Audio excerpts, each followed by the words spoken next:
नमस्कार मित्रों, मैं एसवी भारद्वाज आपका पुनः स्वागत करता हूं। दोस्तों, कलयुग के राजा राहु वर्गोत्तम हो चुके हैं। जैसा कि आप इस टाइटल को देख रहे हैं, आपके लिए समय बेहतरी की ओर बढ़ चला है और राहु सबसे पहले आपको बेहतर रिजल्ट देने के लिए तैयार हो चुके हैं, क्योंकि राहु आपकी राशि में है। इससे पहले कि दूसरे ग्रह आपकी राशि में गोचर करें, फरवरी की शुरुआत से ही एक एक करके सभी ग्रह आपके 12वें भाव को छोड़कर आपकी राशि में गोचर करने शुरू हो जाएंगे और राहु ने पहले से कमान जैसे कि संभाल ली है। बली होने का मतलब ये है कि राहु वर्गोत्तम हुए हैं 25 जनवरी से और शनि के नवांश में प्रवेश कर चुके हैं। गुरु के नवांश को छोड़कर ये मित्र शनि के नवांश में प्रवेश कर चुके हैं। चरण तीसरा है, नक्षत्र शतभिषा ही है, अपना ही नक्षत्र है और इस नक्षत्र में 2 अगस्त तक रहेंगे। शनि भी अपने नक्षत्र में, जो कि आपके राशि के मालिक हैं, राहु अपने नक्षत्र में होते हुए शनि के नवांश में भी प्रवेश कर चुके हैं। तो शनि का बेहतर फल आपको मिलने के योग बनाता है। देखिए, राहु का अपना कुछ खास नहीं होता, छाया ग्रह हैं, जिस भाव में होते हैं उस भाव का फल देते हैं, जिस राशि में होते हैं उस राशि का फल देते हैं और जिन ग्रहों से दृष्ट होते हैं उन ग्रहों से प्रभावित होकर आपको सुखी या दुखी बनाते हैं। इस अवधि में शनि की राशि में, शनि के नवांश में, तो शनि का ज़्यादा फल देंगे। नक्षत्र अपने में है तो शतभिषा का फल आपको मिलेगा। शतभिषा नक्षत्र के बारे में चर्चा करेंगे थोड़ी सी, और गुरु से दृष्ट है तो गुरु का भी फल मिलेगा। तो कुल मिलाकर शनि, गुरु और शतभिषा नक्षत्र ये आपकी जिंदगी में काफ़ी कुछ करने वाले हैं फरवरी मार्च के महीने में।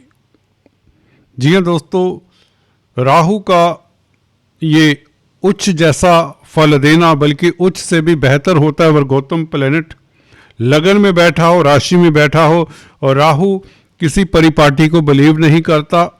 राहु बस अपना मकसद हासिल करना जानता है। दोस्तों, सबसे पहले हम आपकी आर्थिक स्थिति की बात कर लें। पिछले काफ़ी दिनों से अर्थ की स्थिति डामाडोल रही, खर्चे हुए, नुकसान हुआ, क्योंकि 12वें भाव में आपकी राशि से ग्रह गोचर कर रहे हैं, जो कि खर्चों का भाव है। कामकाज को लेकर जो स्थितियां असंतोषजनक रही, वह स्थितियां भी अब बेहतर होने के योग बनते हैं फरवरी की शुरुआत से ही। सभी ग्रह एक एक करके फरवरी में आपकी राशि में गोचर करने लगेंगे। ये बहुत बड़ा राजयोग बनाएंगे। राहु क्योंकि बली हो चुके हैं, इसलिए राहु ने देखिए बुध का, शुक्र का, मंगल का, सभी का फल आपको चखाना है, या यूं कहें आप भाग्य स्थान, कर्म भाव, सुखद चतुर्थ और पंचम भाव के सुखद फल को भोगने के लिए तैयार रहिए। राहु अपने दम से भी अकेले बैठे हैं तो भी आपके लिए शनि का फल देंगे, गुरु का फल देंगे, शतभिषा नक्षत्र का फल देंगे। शनि का क्या फल देंगे, पहले बात कर लेते हैं। शनि क्योंकि आपके लगन के मालिक हैं। देखिए, द्वितीय भाव में शनि गुरु की राशि में, और गुरु जो डिस्पोजिटर है शनि का, वो त्रिकोण में है, सुखद है। देखिए, आपको डिस्पोजिटर रूल भी बताता आया हूं। कोई भी ग्रह, एक तो आप देखिए अपनी राशि से कहां पर है, गोचर में भी यही सिद्धांत लगता है और जन्म पत्रिका के ग्रहों के ऊपर भी यही सिद्धांत लगता है। अब कुंभ राशि से शनि द्वितीय भाव में, तो इस नाते अच्छे हैं, बहुत भले हैं। और दूसरे, शनि जिस राशि में है उसका मालिक गुरु त्रिकोण में है, तो इसलिए शनि के पास काफी बल है। और अभी हाल ही में उत्तरा भद्रापद नक्षत्र में भी प्रवेश हुए हैं 20 जनवरी को। तो कहने का मतलब शनि की स्थिति सुखद होती है और राहु ने शनि का फल यहां पर देना है। तो क्या फल मिलेगा? देखिए, आर्थिक स्थिति अचानक से दोस्तों राहु के साथ अकस्मात होने वाली घटनाएं जोड़कर देखी जाती हैं। अचानक से कोई बड़ा परिवर्तन, कोई सुखद परिवर्तन होगा। आपके विचार, क्योंकि लगन में बैठा है राहु, आपकी सोच परिवर्तित होने वाली है। आप कुछ करने जा रहे हैं, आपसे कुछ होने वाला है। कुछ बुरा नहीं दोस्तों, क्योंकि यहां पर गुरु का प्रभाव है। शुभ ग्रहों से प्रभावित हो राहु तो बहुत अच्छा होता है। लाभ स्थान का मालिक है गुरु, राहु को प्रभावित कर रहा है। जो भी आप करेंगे वो लाभ से प्रेरित होकर होगा, लाभ होगा ही होगा। गुरु प्रेरणा स्तोत्र बनने जा रहे हैं। राहु आपके भाग्य को भी कंट्रोल करता है गुरु के साथ। गुरु लाभ स्थान का मालिक है, 11वें भाव का मालिक है, भाग्य स्थान को देखता है। राहु की भी दृष्टि है। राहु की नवम दृष्टि राहु की और गुरु दोनों की दृष्टियाँ, राहु गुरु की पंचम दृष्टि, राहु की नवम दृष्टि, ये भाग्य स्थान को प्रभावित कर रही हैं। तो इसका मतलब ये है कि किस्मत से आप देखिए, यहाँ पर काफ़ी कुछ किस्मत के कारण भी आपकी ज़िंदगी में घटेगा। कुछ फोर्सेस होते हैं जिसके ऊपर हमारा कंट्रोल नहीं होता। कार्मिक ग्रह वैसे भी राहु, हम कर्म ही कर सकते हैं, हम मेहनत ही कर सकते हैं। तो राहु प्रेरित कर रहा है स्ट्रोंग होकर कि स्ट्रगल करिए, मेहनत करिए, क्योंकि शनि की राशि में शनि आपको मेहनत कश बनाते हैं। अपने नक्षत्र में है तो अच्छी बात है।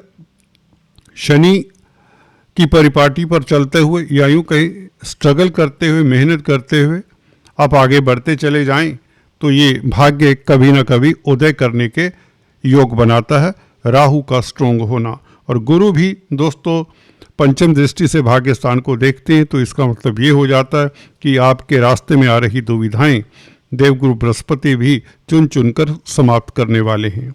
तो ये स्थितियां फरवरी से निश्चित हो जाती हैं। जैसे जैसे ग्रहों का राशि परिवर्तन होता है, आपके लिए सुखद स्थितियां या यूं कहें वह प्लेटफॉर्म सज जाता है जिस पे आप स्मूथली से राइड कर सकें। तो आपके लिए वह ट्रैक बन रहा है राहु के कारण, जो आपको कई तरह की सफलता देने वाला है। पंचम भाव के ऊपर राहु की दृष्टि आपके दोस्तों अचानक से लाभ के योग बनाता है, स्पेकुलेशन से लाभ के योग बनाता है। और अगर छात्र हैं तो प्रतिस्पर्धाओं में उत्तीर्ण होने के योग गुरु के कारण भी बनते हैं। गर्भवती महिलाओं के लिए स्थितियां भी अब बेहतर रहेंगी, क्योंकि ज़्यादा शनि से प्रभावित है। शनि लग्नेश है और लग्नेश द्वितीय भाव में है, तो परिवार के लिए अच्छा है, आपकी फैमिली के लिए अब स्थितियां बेहतर हैं। और गुरु के ऊपर दृष्टि होने से कहीं ना कहीं देखिए, गुरु जब राहु से प्रभावित हों तो गुरु देखिए आपके धन भाव के मालिक हैं, 11वें भाव के मालिक हैं, तो धन आता है कुटुंब में और आपकी इनकम का ग्राफ बढ़ता है। गुरु की 11वें भाव के ऊपर दृष्टि है, तो गुरु प्रभावित हो रहे हैं स्ट्रोंग राहु से। तो इस कारण से कहीं ना कहीं आप अच्छे काउंसलर, कंसल्टेंट, टीचर साबित होते हैं। ऑनलाइन अगर कामकाज करते हैं, फाइनेंस का कामकाज करते हैं तो बेहतरी होगी। स्पेकुलेशन से लाभ के योग बनाता है ये गुरु राहु का संबंध। और कहीं ना कहीं अगर आप कोई ट्रेनिंग लेना चाहते हैं, कोई कोर्स करना चाहते हैं या पराविद्याओं में इंटरेस्ट लेते हैं, सीखना चाहते हैं, तो ये गुरु राहु का संबंध आपके लिए बेहतर रहेगा। और राहु का लगन में बैठना आपको इस अवधि में उच्च पद देता है, प्रतिष्ठा देता है। अगर आप नौकरी करते हैं, मान सम्मान देता है। और आपके लिए फरवरी मार्च का महीना बहुत बेहतर जाने वाला है। कहीं ना कहीं जो विलंब हो रहा था आपके कामकाज में, धन की स्थिति जो बेहतर नहीं थी, पारिवारिक स्थितियाँ जो उत्तम नहीं थी, या स्वास्थ्य को लेकर जो चिंता रही है, वह चिंताओं का निवारण होता है। राहु का वर्गोत्तम होना आपको कई तरह के सुखद अनुभव होंगे आपके मन के लेवल पर, क्योंकि आपके मन मस्तिष्क को कंट्रोल करता है। स्ट्रोंग होकर राहु, शतभिषा का राहु आपको, अगर आप मेडिकल क्षेत्र में, अगर आप हीलिंग विद्याओं में डील करते हैं, रेकी वगैरह करते हैं, इस तरह के कामकाज करते हैं, डॉक्टर हैं, वैद्य हैं, सर्जन हैं, या इवन वायु तत्व के प्रधान हैं राहु, तो अगर आप एयरलाइंस में कामकाज करते हैं, पायलट इत्यादि हैं, तो आपके लिए स्थितियां सुखद रहेंगी। राजनीति में भी आपको अव्वल स्थान मिलने के योग बनाता है ये राहु। कहीं ना कहीं आपके गोपनीय जो कष्ट हैं वह दूर होते हैं और चिंताओं से मुक्ति पाते हैं, खर्चे दूर होते हैं, और जो आप करना चाहते हैं, जो काफ़ी समय से नहीं कर पा रहे, उसका करने का आपको जोश देता है। और फैमिली कुटुंब का साथ रहेगा। जो भी आप करना चाहते, कोई प्रोजेक्ट आप काफ़ी समय से विचार कर रहे थे परंतु स्थितियां अनुकूल नहीं थी, या मन में उमंग उस तरह की नहीं थी, जोश नहीं था, या भय था कहीं नुकसान ना हो जाए, तो अब राहु और शनि दोनों बली हैं, तो शनि का खासकर धन स्थान में बैठना, राहु का लगन में बैठना, आप अपनी इच्छा की पूर्ति के लिए मेहनत कश तो हो ही जाएंगे, डे नाइट एफर्ट करने वाले हो जाएंगे। ये सुखद परिवर्तन है शनि राहु का। और गुरु के साथ है तो गुरु आपको विजनरी बनाते हैं। आप विजन को दिमाग में रखते हुए, फोरथॉट को, फ्यूचर के बारे में सोचते हुए आगे बढ़ेंगे। राहु कितना भी छटपटाहट आपके दिमाग में लाए, जल्दबाजी लाए, परंतु गुरु आपको कंट्रोल करते हैं, अच्छी बात है। इससे आप गलत डिसीजन लेने से भी तो बचते हैं। और गुरु देखिए 11वें भाव को ना देखता होता तो ये दिक्कत और बन जाती, तो लाभ आपका सुनिश्चित करता है देवगुरु बृहस्पति भी। तो जो भी आपके कार्य अधूरे हैं, जो भी योजना आपकी अधूरी है, उसको क्रियान्वित करने के लिए समय बेहतर हो चला है। कोई भी कामकाज हो, नौकरी व्यापार को लेकर, रिश्तों को लेकर, आप उसे करने में सक्षम रहेंगे। अगर आपकी राहु की महादशा अंतरदशा है और राहु क्रूर ग्रहों से प्रभावित है, तो इस अवधि में जोखिम उठाना अच्छा नहीं होगा। अगर आपकी दशा अंतरदशा, कुंडली चक्र आपको मालूम है अपना, और राहु अच्छी स्थिति में नहीं है, और वर्गोत्तम राहु आपको कहता है कि सहज चलें, जोखिम मत उठाएं, और इस अवधि में राहु के आप उपाय कर सकते हैं। दोस्तों, आज इतना ही। Please do subscribe, like and share. Thanks for watching this video. God bless you all.